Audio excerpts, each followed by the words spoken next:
Hello, everybody, and good morning from Santa Clara, California. Thanks so much for joining us to take on the 2020 Hospitality Digital Marketing Budget. 2020 is going to be a good year. Before we get started, I'm just going to run us through the housekeeping checklist quickly. Everybody joining the webinar today has been muted to avoid any audio disturbances, but if you want to ask us any questions, you're going to use the Q&A button at the bottom of your screen. We will address your questions during the Q&A session at the end. Just go ahead and type up your questions as they come up. No need to wait until the end. If you are thinking of it, put it in the box and we'll get to it. If we run out of time during our Q&A, we'll be happy to answer any remaining questions on our blog. Oh, and let me just answer everybody's first question right now. This webinar is being recorded. We'll make sure you get a copy of it. I'm going to send out an email probably later this week, and we're also going to post it on our blog as soon as possible. And if you missed the email, you can find all of this content and more on blog.milestoneinternet.com. That's where we keep all of our educational content. So without further delay, allow me to introduce who's on the webinar. You might have missed me in our last webinar, but if you've joined any of our Milestone webinars in the past, my name is Jake Brennan from Milestone's Santa Clara office. As moderator, it's my job to introduce our expert presenters and to help you get your questions answered. And today, joining me here in the office in Santa Clara, right next to me, is Tammy Carlisle, who is our head of hospitality at Milestone. Tammy's background in hospitality sales and marketing is extensive. In fact, she's a 15-year veteran in the hospitality industry, and she brings that experience to Milestone to help develop and maintain our relationships with our hospitality clients and our industry associations. And we also have a very special guest today. I'm pleased to welcome Holly Zoba, the owner of Influencer Sales Training, which is a sales and marketing training company. She works with hospitality salespeople on developing a modern sales approach with digital because buyer habits are changing so rapidly. And previous to this, Holly has 15 years of experience as the corporate director of sales and marketing for hospitality partners. So welcome, Holly. Welcome, Tammy. How's it going? Great. Thanks for having us. Fabulous. Good to have you too. I'm the only one not in Santa Clara. I'm in Arizona. I'd rather be in Santa Clara. Yeah, I bet it's pretty hot over there right now. Awesome to have you with us, Holly. Thanks so much. So before we get into things, it's sort of my tradition to give a quick description of who we are at Milestone and what it is that we do. Milestone is a leading provider of digital marketing software and services for hospitality, retail, finance, and more. We provide a full range of solutions, including web and mobile design, content creation, SEO, analytics, and competitive intelligence. And our best-in-class technology and solutions drive revenue and ROI for our clients all around the world. We've done business with over 2,000 companies, including leading hotel chains, major retailers, financial services companies, and Milestone has garnered over 500 awards, as well as a reputation for creating outstanding designs that are backed by our advanced technology. So now that that's been said, I'm actually going to change things up a little bit from our usual routine and start us out with a poll question to sort of set the scene for today's presentation. So you should see this poll question come up on your screen right now. At the property level, who owns your marketing budget? And this is actually multiple choice. You can select more than one if more than one of these apply. So go ahead and make your selections on the screen right now. Is it your marketing team, your e-commerce manager, revenue manager, your GM, director of sales, or is there somebody else that's owning your marketing budget? We're curious to know. Okay, so I'm going to give it about 15 more seconds. Keep those answers coming in. I still see a few more coming in. I'm so curious about the answer to this. Yeah, I think Holly was the one who came up with this question, right? Yep. It's a pretty good mix. Okay, 5, 4, 3, 2, 1. And I'm going to share the results with everybody now. So it seems Director of Sales came out on top, but that's actually a pretty good spread all across the board. Very interesting. Very, very interesting. Okay. Okay. Thanks so much for taking that poll. I'm actually going to hand it over to Holly now, and she's going to start us off. Thanks a lot, Jake. I am so very excited to be here. My company is Influencer Sales Training, and you might think that's a little bit weird that I'm here presenting with a digital marketing company. What on earth do sales and digital marketing have in common? It might start to make a little bit more sense if I very quickly tell you about my background. So, as you can see here, I have worked in hotels, as Jake said, for 15 years.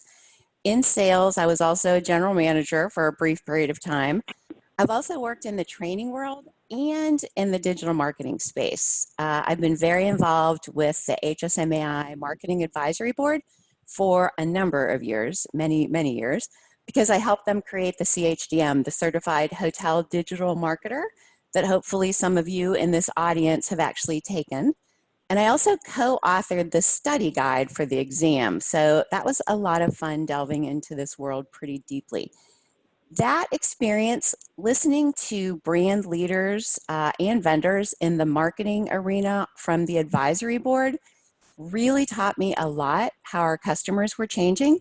And I knew based on this scenario that people in the e-commerce world were evolving, but it really left me wondering, what about the salespeople? Sellers need to change too, right? So that's how I ended up creating my current training program, Influencer Sales. And in the last year, I've really helped some sellers realize that they have to start embracing digital marketing, and my clients have begun to see some really good results. So now, to tie this into your 2020 budget, I always like to start out with terrible news. That's always fun to start out on an upbeat note. According to Smith Travel, this is our forecast for 2020, and it's not looking all that exciting. Across all markets, and this is a summary, for the first time, we're really looking at some pretty flat numbers year over year. Any growth is projected to be on the rate side, which I suppose at least is a little bit exciting, while occupancy is actually going to drop a little bit. So this forecast isn't exactly thrilling, but it's also not nearly as gloomy as I think some have been predicting, or as it could be. So what it really means, I'm guessing, is that our owners are going to ask us to get creative in 2020. They're going to ask us to shift some share to cover to come up with some lower cost channels for driving revenue. And so we can continue to show some growth at the bottom line. I am a big believer in the old adage that necessity is the mother of invention. So I kind of feel like when times get tough, we can be inspired to create some new approaches that we might really never have thought of when times were good, or at least we may have thought of them, but we didn't actually get them done. So you're not going to be surprised at all if you know me, but here is where I see a huge opportunity, and that is truly aligning sales and e-commerce. Historically, the lines between these two worlds were pretty clear. This is you probably recognize these funnels. These are very traditional sales and marketing funnels. They've been around forever. Hopefully you've seen them before. Typically, marketing deals with, sorry, I'm giving away everything. So typically, the marketing department is going to deal with the top of the funnel, finding leads, basically. And then at a certain point, once they've started to develop some interest, there's a handoff that takes place. And those leads are then given to the sales department to step in and get that customer to sign on the line that is dotted. So curiously enough, in the hotel business, this really only happens on the B2B side or the business to business side. On the business to consumer side or on the leisure side, a lot of times e-commerce or revenue management follows the customer all the way through the process of engaging, converting, and often even during the post-stay interaction. But on the B2B side, most properties are still operating the way that they always have. However, here's what we realized not too long ago. Our B2B customers are also B2C customers in the rest of their lives. And business buyer behaviors are changing just like they are for personal purchases for vacations, etc. They're doing a lot more research online, and they're also inquiring online. Just take a look. I think this next slide is fascinating. Take a look at how much time our group buyers actually spend interacting with their salespeople today. I was a little bit shocked. This slide shows that they are spending only about 17% of their time with their salespeople. All of the other work that they're doing online. But there's also a second big change that we've seen from our buyers that relates to this, and that's how many people are involved with your average purchase decision. I always tell people in the good old days when I was selling hotels, often I would have one decision maker for $3 million in revenue. Anybody who sold at the World Bank in the 90s knows Antonine. She was able to shift business to the tune of literally about $3 million on her own. No more. Today, for an average purchase, and I'm talking about $25,000, believe it or not, there are an average of 7 people involved in that decision. So a lot of our new buyer time is spent talking internally with their own buying group. So typically a seller might only be talking to 1 or 2 of those decision makers. The rest of them might be behind the scenes.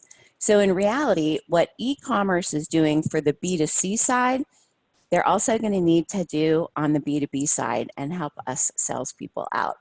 Over the last couple of years, I have recast the sales and marketing funnel a little bit, and I think that this is really a little bit of a more accurate picture. If you look at the center panel, it represents our B2B buyer and their path to purchase. They start in the dream phase and they move on through to the decision phase. Then the group stays at the property, and when they leave, they're sharing info on the property with their social networks. To the right is the strategy that we need to take to move them through the funnel from phase to phase. This is a little bit deceptive, I'll tell you, because it looks like it's pretty straightforward, and of course, that's really not the case. Our buyers might jump from explore to decide, then go back to explore, then inquire. There might be turnover in the buying group, and the new leadership wants to rethink the whole project, and they're back at the dreaming phase again. But for simplicity's sake, this seems to be a pretty consistent view of the process that our buyers go through. As you can see on the far left, I traced where each area should have involvement, and you can see that the lines are really pretty blurred between marketing and sales. The really good e-commerce people and the really good salespeople are going to learn pretty quickly that they've got to join forces. So I am just guessing that some of you e-commerce or revenue managers are thinking, so can we not just do away with salespeople? And I think I can confidently say that you probably don't really want to do that. Building relationships with customers is still a critical element of this process. And if we don't have our sellers focusing on that, we're going to end up competing only on price, and nobody wins when that happens. The big difference is we need to build those relationships both in person and digitally. So your salespeople have the right skill set to do this. That's the whole relationship building thing, but they need the help of e-commerce to be able to transition to doing some of that relationship building online. However, there's also very much an upside for e-commerce in engaging with your salespeople more. Tammy is going to speak to this a lot, but Google algorithms have gone through some major upheavals in the last couple of years. I think we can agree. Anybody who attended Milestone's Engage conference, which was fabulous, had the pleasure of listening to Rand Fishkin, who is the founder of Moz. He was speaking about some of those changes, and I actually lifted this slide from his presentation, totally giving him credit. He's with SparkToro now. What this slide shows is just some of the big changes year over year and how Google is returning search results. As I said, Tammy's going to go much more in depth into those changes, but I want to point out just a couple of highlights.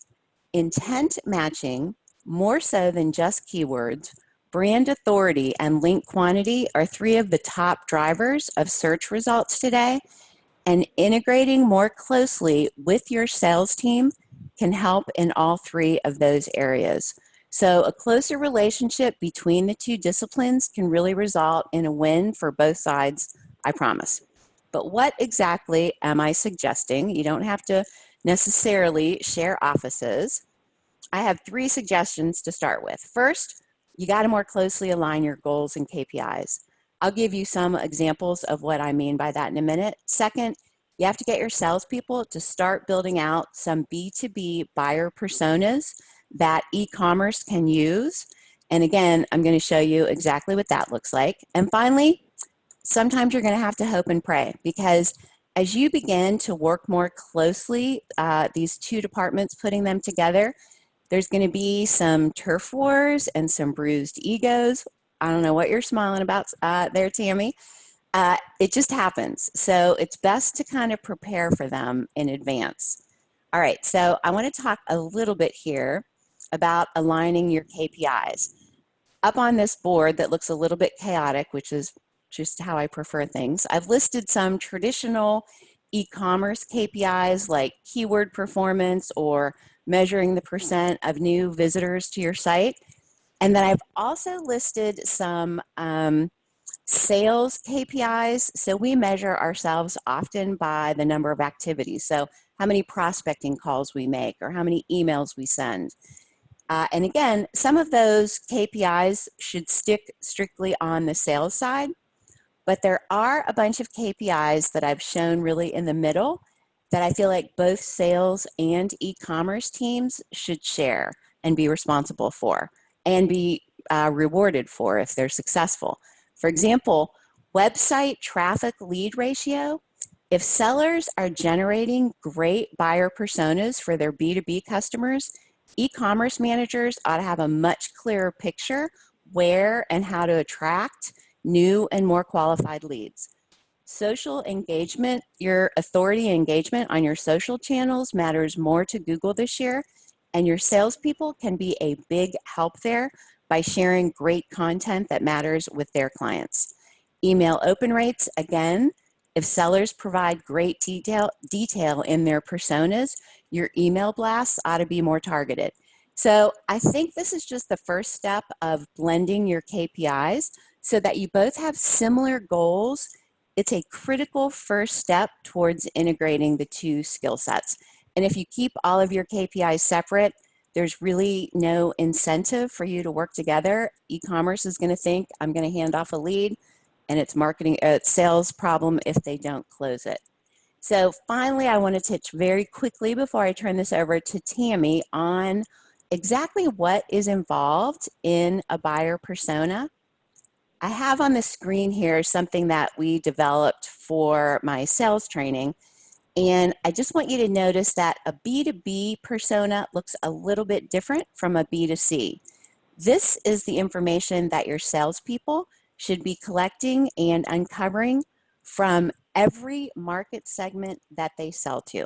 So, if they sell to 5 or 6 different market segments, they should develop 5 or 6 B2B personas. The more they can fill in around their customers, how they're measured in their jobs, what their pain points are, and what drives them to stay at your property versus what makes them choose to leave, the better data that e-commerce is going to have to work with, and it's going to be so much easier to target those customers.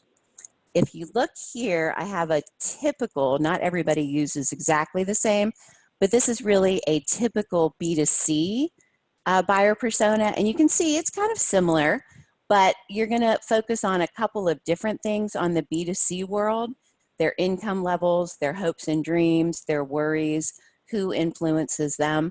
So you can see that there are a couple of slight differences, but those differences are really kind of critical. In the end, you ought to be able to ask your sellers to compile a matrix of their buyer personas for the e-commerce managers and also share it with revenue managers. This should help drive your decisions around placement, promotion, packages, and of course, even price. So even these first two steps can go a long way to driving more revenue. I've seen it happen, and it also creates better fit customers to come through your front doors. So before I hand this back to Tammy, I just want to let you guys know that I have created a landing page that can give you a little bit more information for those who want to know about crafting buyer personas. You can go to bit.ly buyer persona 3, and I think Jake is going to send this out afterwards. There's a 15-minute video on why and how to build a buyer persona, and then there's actually some worksheets there that you can build them for. And that really concludes what I wanted to talk to you about. Please integrate those two departments. I swear you'll see your revenue grow. It's a creative solution that isn't going to cost you anything but potentially some ego bruising. And with that, I think we have another poll question for you. Thanks a lot, Holly. Just a reminder to everybody, Holly is an excellent person to ask questions to. So if you have anything about today's topic that you'd like to ask her about, just drop that in the Q&A box. And I'm going to launch our second poll question now. So you will see that appearing on your screen now. And the question is, what are your biggest worries for 2020? And this is multiple choice. So if you're really afraid of everything, then go ahead and click them all. Or if you're not worried at all, just hit that bottom one. But we're talking about recession, OTAs and Airbnb, Google, technology fatigue, and creating demand. And the answers are rolling in. Let's give it another 15, 20 seconds. I can see a clear front runner. I can't wait to see this. I can't believe we can't vote. Panelists aren't allowed to vote. Well, you can let us know which one you're and most I will. afraid of. Yeah. See, I'm not worried. Okay, that's a lie. I worry about everything. Okay, and 5, 4, 3, 2, 1. Now I will share the results. Okay, well, it looks like there's nobody out there that's really not worried about anything.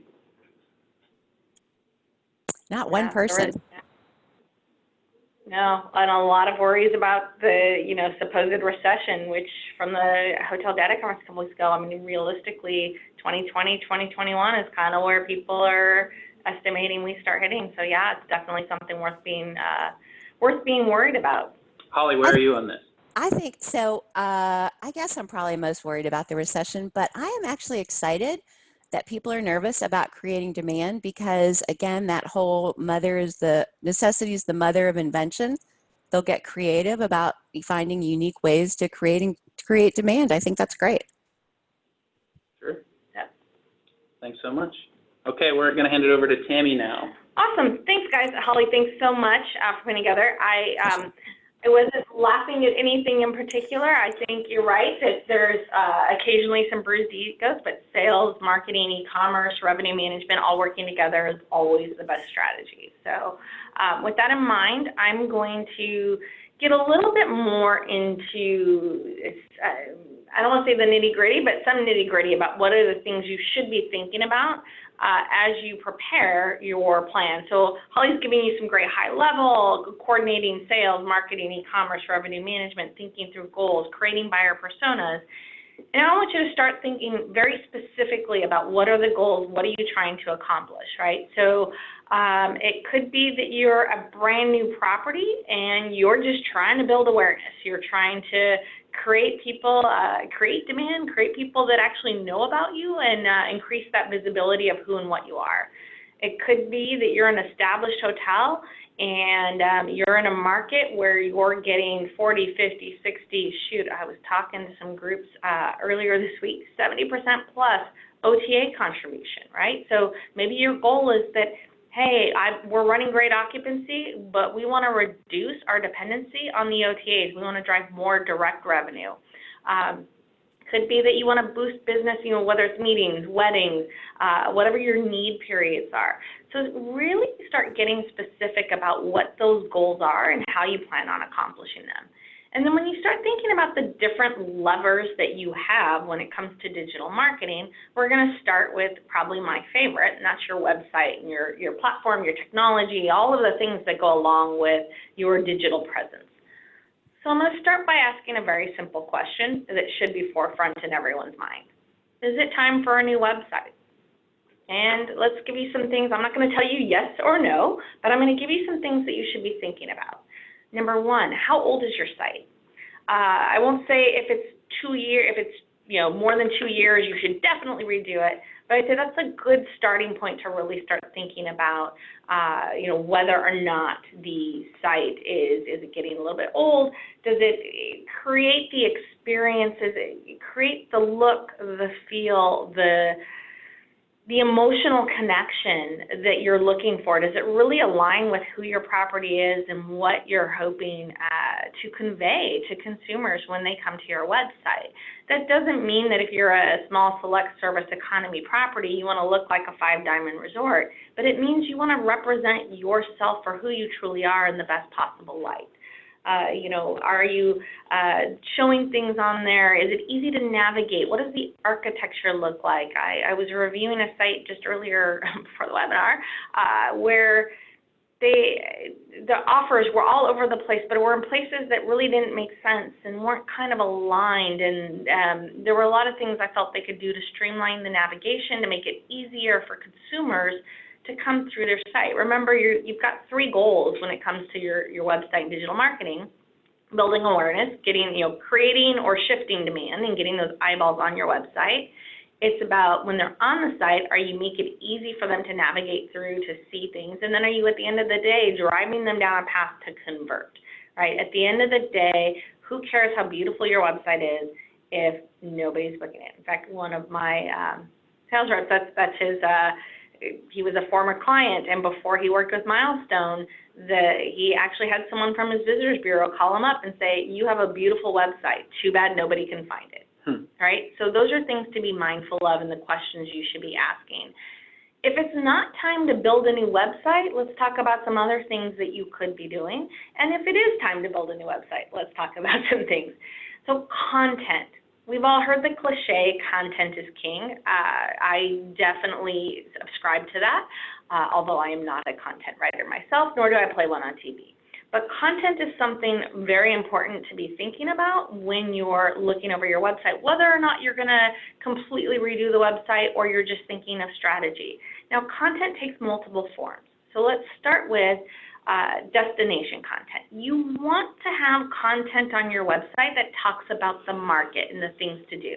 If you don't have that, that's probably the #1 thing I would recommend today, is to add some pages that talk about what's going on in your market and your destination. Consumers want that. Give them that information. And please, for the love of all things, do not just put a list of, here's a bullet with, I'm in Santa Clara, right? So Great America, Levi Stadium, and that's it. That's not providing any value. That's not going to get you anywhere. That's not going to get you any visibility. It's really not doing anything. So think about more enhanced destination content. You also want to look over your website, and I would recommend you do this annually, and right after you breathe from budget season is a great time, is to look over your website and the pages for factual content. I was with someone earlier in the week, and we were looking at, actually went over their schema, but they had pointed out that their website, they have all this stuff about being pet friendly, but their hotel level schema said they didn't allow pets. Kind of a mismatch. So we talked about, and again, not a Milestone customer, someone we were talking to, ways to fix that. So go through and make sure, is the restaurant still the restaurant? Are the menus updated? Do your room types, are they still accurate? All of those little things that make a difference to your consumers. And then lastly, content isn't just words on a page. Content is images, it's videos, it's thinking through, do you have dollars in your budget? Are you going through a renovation? Well, then you better have some money put aside to refresh your photography, have new images, have new pictures. And even if you're not going through it, look at the photos you have. Again, do they represent you in your best possible light? For social media, an iPhone picture from the balcony of the room is fine. For your website, you want higher quality, high res, great, images shot by a photographer that knows how to do architectural photography, knows how to shoot a room. I have a DSLR camera. I can't shoot a room photo or video, nor would I even try. Now, on the technology front, okay, if you're at all familiar with Milestone, you've heard the word schema. I'm not going to go too much in depth other than to say schema is a tag on the back end of your website that helps the search engines understand what the content on your website is. So to me, it's the difference between, is the word jaguar, I'm helping my daughter with her homework and we're looking up animals, or is my husband fantasy car shopping? Same word, same spelling, very different meanings. So there's a ton of schema. There's a great site called schema.org. I'll make sure Jake includes it in the recap that you can get lost in the weeds for days on. But just know that there's a ton of schema out there for hospitality. So start with a very basic one, hotel schema. We'll give you a link to a website. It's a Google site. It's the Rich Snippet Testing Tool, and you can see what kind of schema your current website has. So hotel is a very basic one. If you don't have hotel level schema, or worse, you have it, but when you go in, there's an error because you don't have your name in there, and yes, I saw that on a website on Monday. Very important to fix. Do you have hotel room or product schema for your room type, schema around events, tourist attraction schema around the things to do in the market, menu schema for your restaurants, and on and on and on. There's so many different things you could do. And even if you're not updating your website, you're happy with the look, feel, it's fresh, it's new, if you don't have schema, these are the kinds of things that will make a huge difference in building awareness to your property. Schema also takes on the next step, and that's voice search. Okay, so if you think about it, and there's been a lot of, I don't want to say hullabaloo because it's much more important than that, but there's a lot of talk, there's a lot of articles, there's a lot of things around voice search, and every study shows that more and more consumers are using voice devices, whether that is I'm using Siri on my iPhone, I'm using Google Assistant on my Android, I'm using Cortana with Microsoft, or I'm using, as you can see on the image here, this dude's using, the Google Home or the Amazon Alexa. So voice search isn't just about me putting a query into my phone using my voice. That's step one. But it's also these, they call their term headless devices, right? These devices that, like Alexa, I can't see her results. She tells me what the weather's going to be like today. She tells me what's going on in the, in the news and the market when I ask. She tells me when my timer is up for dinner, right? All those things, but I don't visually see anything. And these smart speakers are becoming more and more prevalent. I know I live in the land of Silicon Valley where, yes, I actually have two in my house and one here in my office, but they're becoming more and more the norm across the U.S. 58 million Americans own some kind of smart speaker. Okay? So with that in mind, we talked about schema. Schema is the first step for voice search. And the next thing you can do is you can create FAQ pages on your site. So again, thinking about how you help your consumers, you help them by answering questions.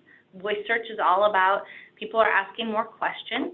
And then you can wrap that in what's called FAQ or question schema. There's a lot of different ways to do this, but you're giving your users tips, you're giving them insights, you're giving them information on the website in a way that helps them, but this is also going to help you generate more awareness and visibility in search. We have a lot of hotels that are ranking in that answer box, that very top position, position 0, the knowledge box, whatever you want to call it, on the search engines because they're doing things like this.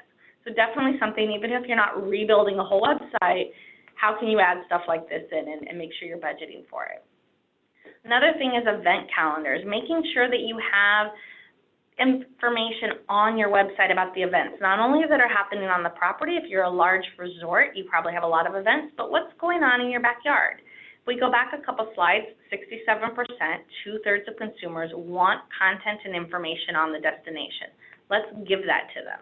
Let's pull in the events and things that are happening that are going to draw customers to want to come to the market, and hopefully you're providing them enough information that even if they're not ready to book right then, they remember you, that you are a credible resource, and when they're ready to pull the trigger, they come back to you, right? So it's not about just getting the reservation on the first interaction. Consumers take their time, but let's make sure that we're becoming that trusted resource, or that, that credible source of information, so they want to come back to us. Now, technology-wise, there's lots of things to be mindful of from your mobile perspective as well. So obviously, recommendation is to have one website, not a separate mobile site. Want to be crystal clear here. Our recommendations is always adaptive responsive, so the layout responds and adapts to whether you're on a tablet, a mobile, or a desktop.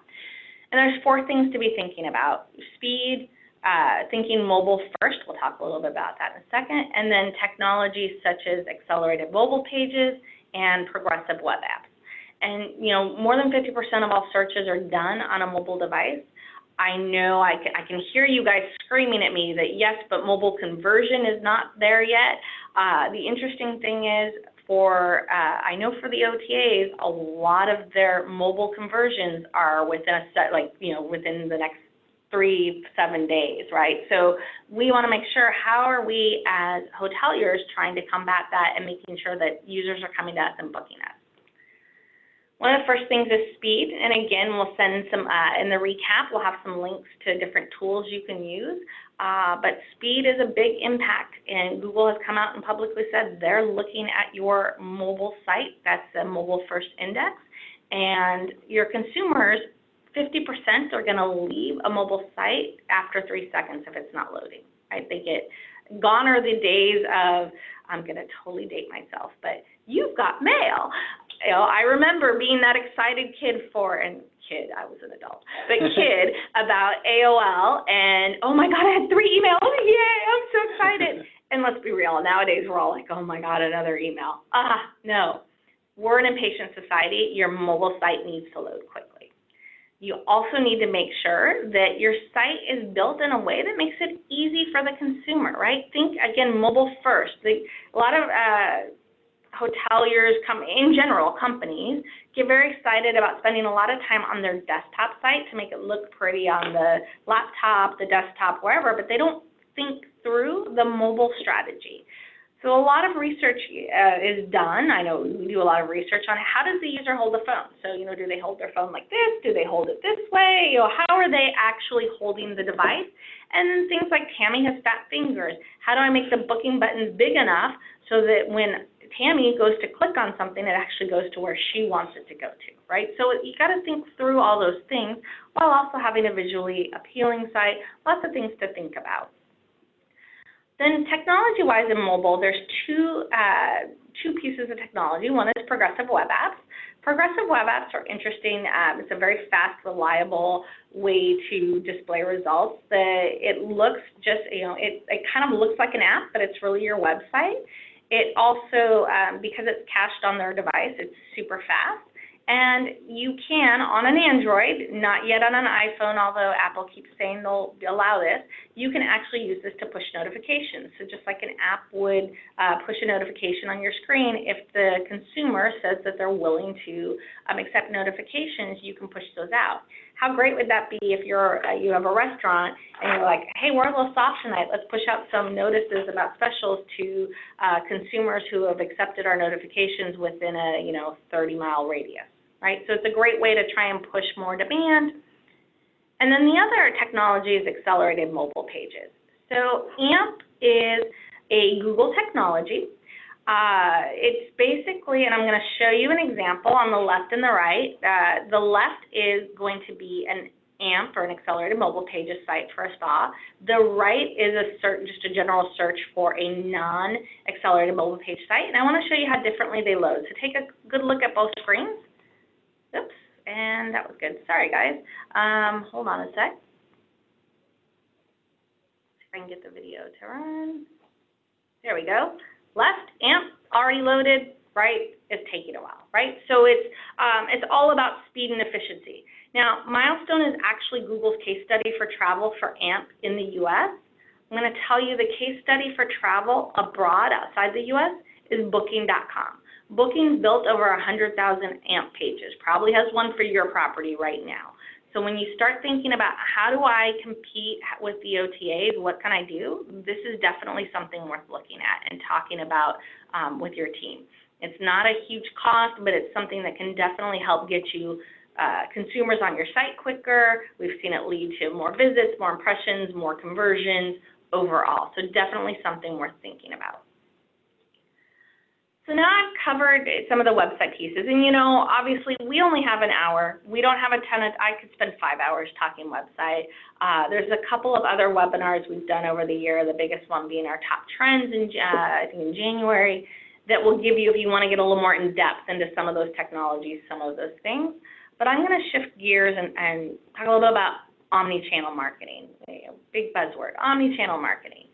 So we're talking about the marriage of organic search, local search, paid, social, all of the, in my mind, all of the off-page things, all of the things you're doing to try and help build visibility.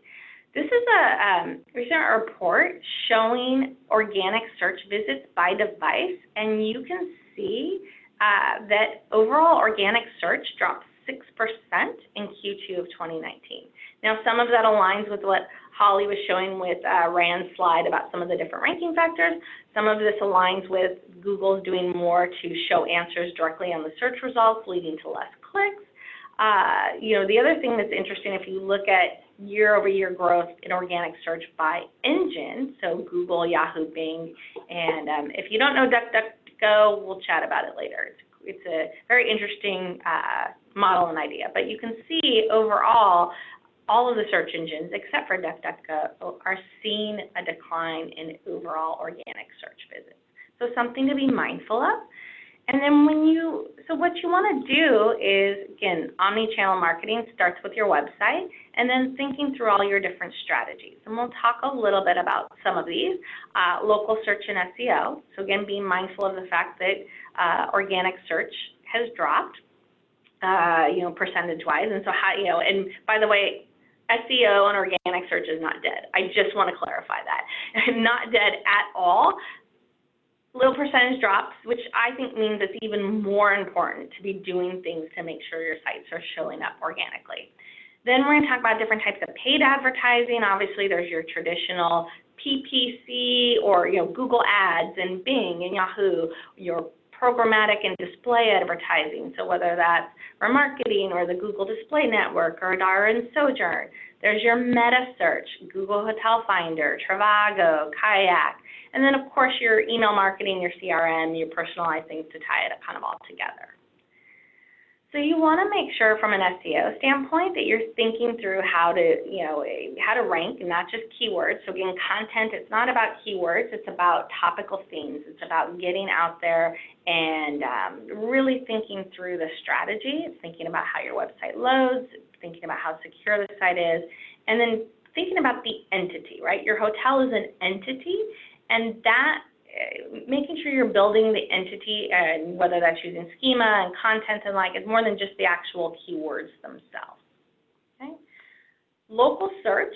So this, if you think about, I'm on my phone, I'm looking for hotels, the map comes up, I'm on my desktop, same thing, is growing. But local search on mobile is growing faster than mobile search overall. It's actually, according to Google, as last year, was up 50% year on year.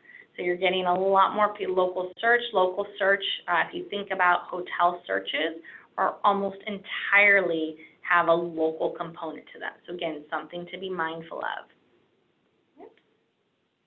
All right, guys, not sure what, there we go. And so with that in mind, you want to make sure that you're building your presence, your entity, your business information on all the different channels that are out there that impact local search. So you start obviously with your Google My Business profile. Most of us know that. Your Bing local profile. Then you start to look at your aggregators and directories. So I'll just give you a little insight. So InfoUSA powers a lot of the GPS market. Local Lease is think of like a content warehouse. That's the company Facebook partnered with when they launched Facebook Places. So all of that initial business information came from there. If you were inaccurate, you weren't showing up. Apple Maps. When Apple launched Apple Maps, they initially did not have a way to go in and update your data. And we found a lot of people panicking because it was wrong, it was incorrect. And what we found is there were a few different sources, one being Foursquare and one being Yelp, actually, that would, if you went in and fixed those, it would fix the Apple Maps issue. So all of these guys are pulling data from each other, going back and forth, and so it's really important to be mindful that you have the correct information for your business, your URL, your name, your address, your phone number. You'll hear the acronym UNAP, but also enhanced information. When's your check-in, check-out time? That's something new now. Google My Business allows you to add. When was your business first opened? What, all of the attributes and the amenities that you offer. And check it on an ongoing basis because things change, things break. I love my laptop, but there are days I want to throw it out the window. All of this technology is the same way. These are the kinds of things that, to me, as soon as budget season's over, here's my checklist of things that I should be looking at. And you should have some dollars in, or maybe right before budget season, so you know if things are broken, you can spend the money to fix it. And you can spend the time to fix it.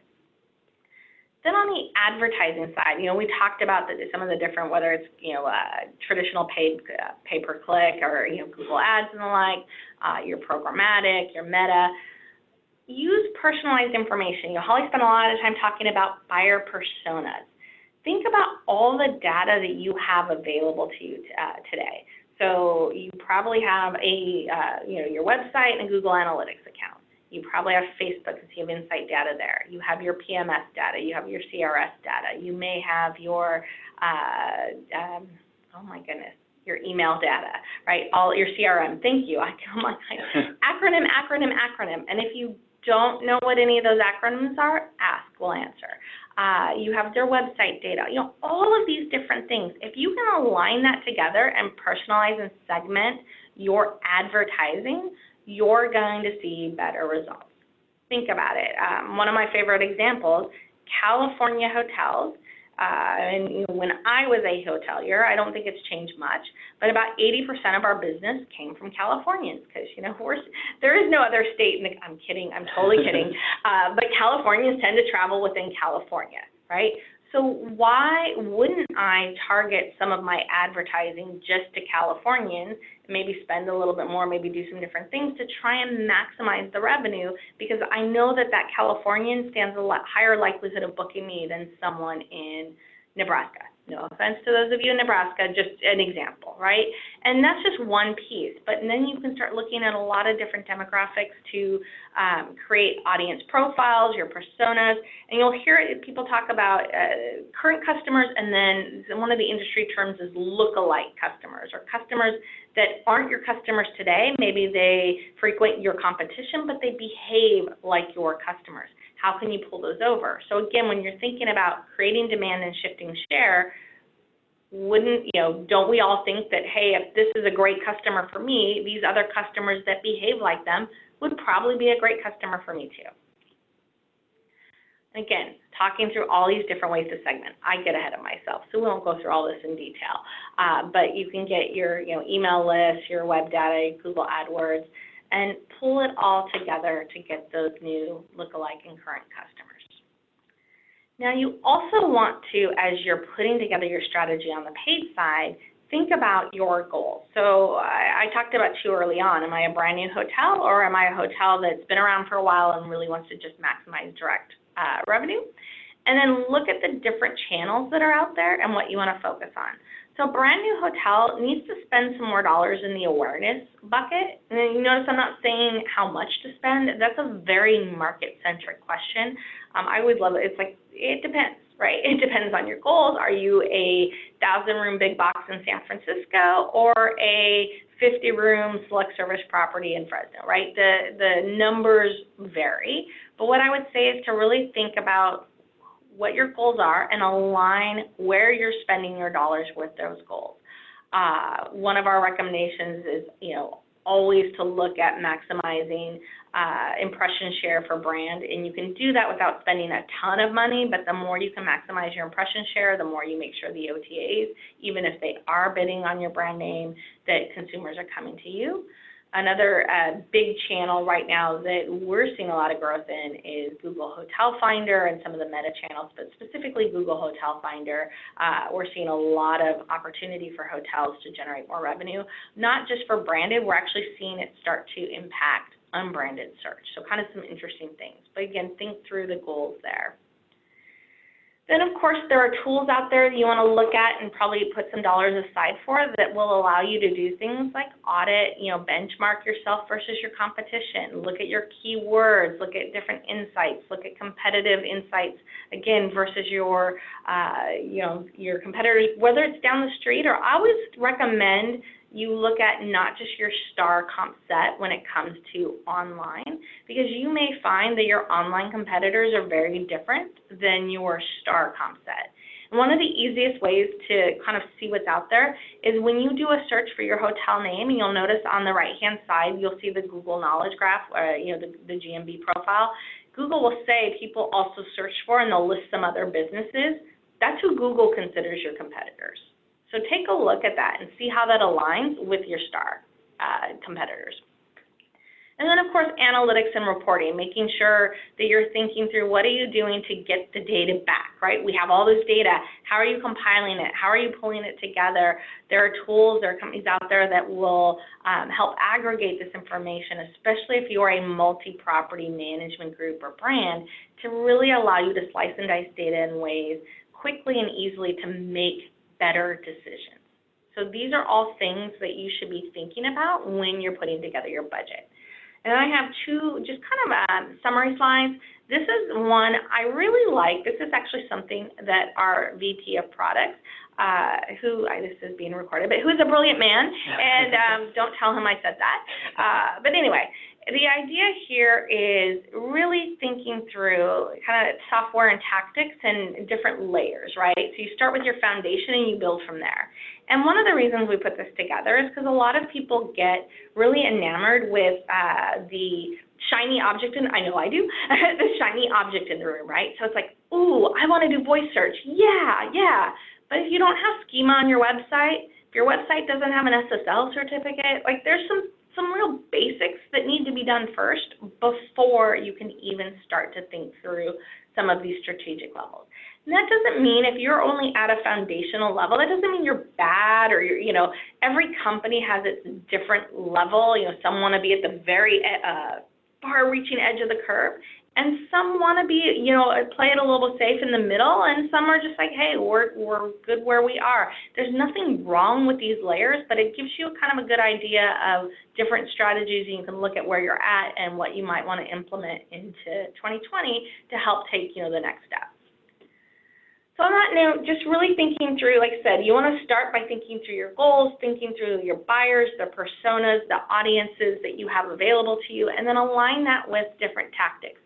We do have, and if y'all want it, you can just put in the Q&A, like send the budget sheet. We have a great Excel document. I think we'll include it in the recap as well, but it is kind of broken out month by month with a lot of different tactics and ideas that you can then take and use as a guide to start pulling your budget numbers together for 2020.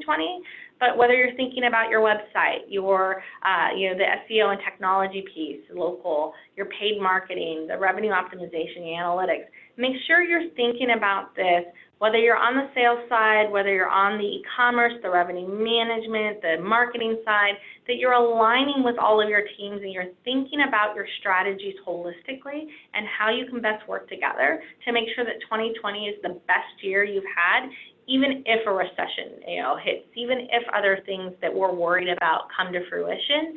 You make sure that you've done everything in your power to have the best year possible as a hotel. And on that note, Jake, I'm going to turn it back over to you for questions. Thanks a lot. So we have just a small amount of time left, so we're going to get through these questions as quickly as we can.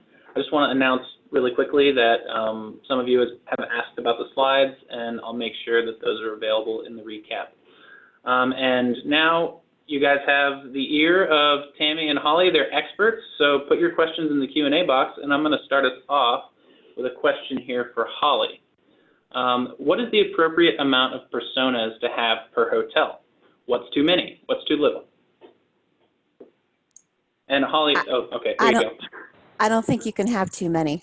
It depends on the size of your hotel. It really depends on how many market segments you sell to. The ideal number is that number. So if you have 20 different segments that you're selling to, it's painful, I know, but commit some time and it will pay for itself over and over with really everything that Tammy was just talking about. It's so handy. I'm a huge user myself. I pull out my buyer personas for a lot of things. So there's not a specific number. It's for each market segment that you sell to. Err on the side of producing too many. Gotcha. Thanks, Holly. This next question, I'm going to give it to you, Tammy. If we are branded hotels such as a Hilton or a Marriott, is AMP even an option for us?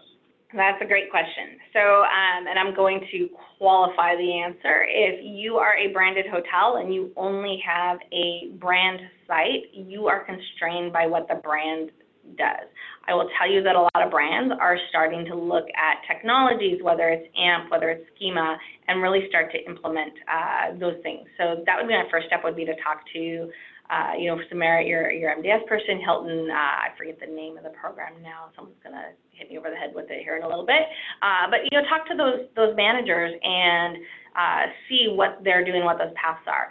Now, if your branded hotel has a independent website, well then yes, of course, you can absolutely do AMP. And I do have both of those brands that have independent sites that have AMP sites. So it is an option. It just depends on whether or not you have just the brand site or also have an independent site as well. Thanks, Tammy. This next question here, I'll make it an open question. Either one of you can weigh in. If organic is the biggest channel for many brands, even if it's down year over year, why does it make up such a small percentage of many budgets? And do you have any tips on how to change that?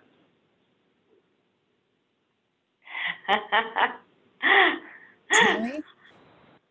I know, I'm like, oh, that's such a, you know what? I'll tell you, I'll give you an answer, but if I could come up with the perfect answer for that to convince everyone, I would be very happy. So is the reason though it's not in more budgets is because of attribution? It's too hard to attribute?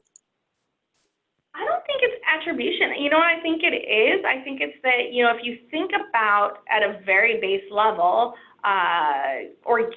technically organic traffic is traffic that came to us that we didn't pay for, right? So a lot of people, I think a lot of people forget about it. I think B, a lot of folks ascribe to the SEO is dead. It is not dead. Philosophy, right? So, even I didn't get you heard stuff about, Google or, Bing, and they're trying to figure out more ways to monetize, and so that's pushing some of the organic results farther down the page. And so I think a lot of people just give up and don't even start. I'll tell you that we've actually worked with groups and brands where we've worked with them to take their budget that they had and not increase it at all, but just shift dollars towards organic, and they've seen huge gains, and we typically see that. I think part of the reason it's a small percentage is all of that. I think part of the reason it's a small percentage too is realistically, paid typically does cost more, right? But I think to me, organic is really important. The other nice thing is organic is you're building up that relevancy over time, and so it's that constant equity and growth. Whereas paid, the second you don't have the budget and you stop doing any paid marketing, you just disappear.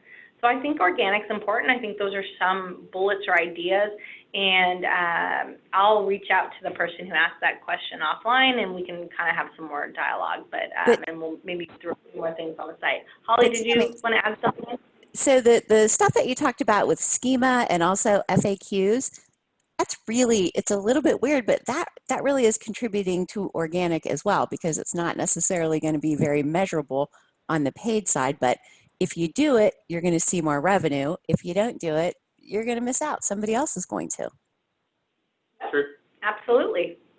And that's the kind of stuff we've done. Now, to answer the question though, is that going to get aligned to organic, or is that going to get aligned to software and technology, right? So that's the other thing, is how are you aligning the budget correctly? But like you said, Holly, that is a big thing. Things like Schema, things like AMP, that will play a huge role in your organic. Part of it's education. A lot of people still don't know that Schema exists. It's been out for, I wrote a corny article in the grand schema of things 5 years ago. So it's just getting the word out. If I could just say one other thing on organic, one of the things that I see that we don't do very well in the hotel business that Airbnb does fabulously well is write content about our destinations. So much is undecided when they start searching about where they even want to go, that if you could really focus some content on destination, I think you're going to see an increase. So that would be my advice. Partner with somebody, put some content out there about your destination and why it's the place to be. Okay, so we are out of time, but if you both are up to it, let's take another minute or two and just answer 2 more questions. Is that okay? Sure. Holly, you good? Sure. Okay, so another question here. Unless I don't know the answer, then I got to go. And we can be out of time. No. Tammy, if a hotel chooses to refresh their current website, how long would you say that takes for the new site to go up and sort of like ramp up and get up to speed? Well, let's assume that they're doing all of the things we talked about, right? So they've got the Schema and AMP and all of that. We typically can see growth for our new site anywhere from 2 to 4 weeks after launch. So it can be fairly quick. Now, if you don't have a website and you're building a new website from scratch, that answer totally changes. So a brand new hotel that is building their very first website, it's going to be about a 3-month ramp-up cycle for the search engines to start to really see them and start to take notice and for them to build that relevancy. But if you've got an existing website that already has some of that relevancy build up, the domain's been around for a while, it's got some things, and then you're going in and building a new, refreshing or rebranding the current website and adding some of the technologies and things we've talked about, we typically see results pretty quickly, I say about 2 to 4 weeks. Okay. And I just want to get this one last question answered. I know there are more questions, and we will be able to answer those in our blog post. You'll be able to get to that through the recap email that we're sending out, and that's where you'll also be able to watch the recording and check out the slides and check out all of this great information. So keep that in mind. But last question here, Tammy and Holly, maybe you both can weigh in. In sum, could we just say what the top 3 things are that we think are going to change budgets in 2020? Top 3 things that will change for budgets in 2020. So I think there's a lot of focus right now on the fact that hotels think we're coming up on a recession, which was noted in the answers that y'all gave to our poll questions, right? So I know that I'm seeing a lot of clients and hotels that I'm talking to come back with, we've been told net sum 0 gains, right? So keeping budgets flat, keeping things consistently. So I think we've got to be smart about the dollars that you're spending this year and making sure that you're spending them in the best possible way to generate revenue for the hotels. Really looking at things, really looking holistically at what you're doing today and how it's performing, and not just, taking for granted. Like, look at the attribution models too. Look at, what kinds of things are out there. So there's certain channels, I'll pick on display for a second, but, display, I see a lot of times where people think that they're getting all of this revenue from display, but that's only because there's a 60-day, look back window, view through, and basically someone may have seen your ad when they were in Gmail and never really even looked at it, but because it was on the screen when they were there, display is taking credit for that booking, right? So you want to make sure you're really looking at all your strategies and that you're aligning to, is it truly driving the revenue that's bringing the dollars to the bank, and then making sure, that you're getting the right results, and being smart about how you're budgeting and what you're spending your dollars on in 2020. Yeah, that's in the marketing advisory board a couple weeks ago. We had this discussion about 2020 budgets and what everybody's focusing on. And probably the biggest thing that I heard was shifting share. So really looking at each channel, looking at what your contribution was last year, what the cost per channel was. Don't forget to take into consideration your cancellations in that channel. And then really determining, all right, here's my least expensive way of getting revenue. Can I boost that so that it's going to drive my revenue without necessarily driving my expenses? As I said, I think there's really an opportunity this year for alignment of revenue, marketing, and sales. It's really not just a soapbox that I'm on. I really do believe that alignment between those three is going to help you produce more revenue. But my fear is what's going to happen is people are going to end up trying to get creative and switch from a cost per acquisition to a cost per click. I'm sorry, vice versa. Even though cost per click is helping them, they're going to switch to cost per acquisition because one shows up in your marketing budget and the other one shows up in commissions. You know, that's my fear, that stuff like that's going to happen. But I hope that we get smarter than that and it doesn't. Great answer. Well, thank you, Holly. Thank you, Tammy. Holly, thanks so much for joining us as a guest. We really appreciate it. It was lovely fun. to have you. And just for everybody who's still tuning in, I'm sorry if you didn't get your question answered. We will get the answer to you either by reaching out to you or putting it on our blog or both, where you'll also be able to access the video and the slides and all the other great content from today. Thanks so much, everybody, for joining us, and we're going to sign off now. Bye. Have a good one. Bye. Bye. Bye.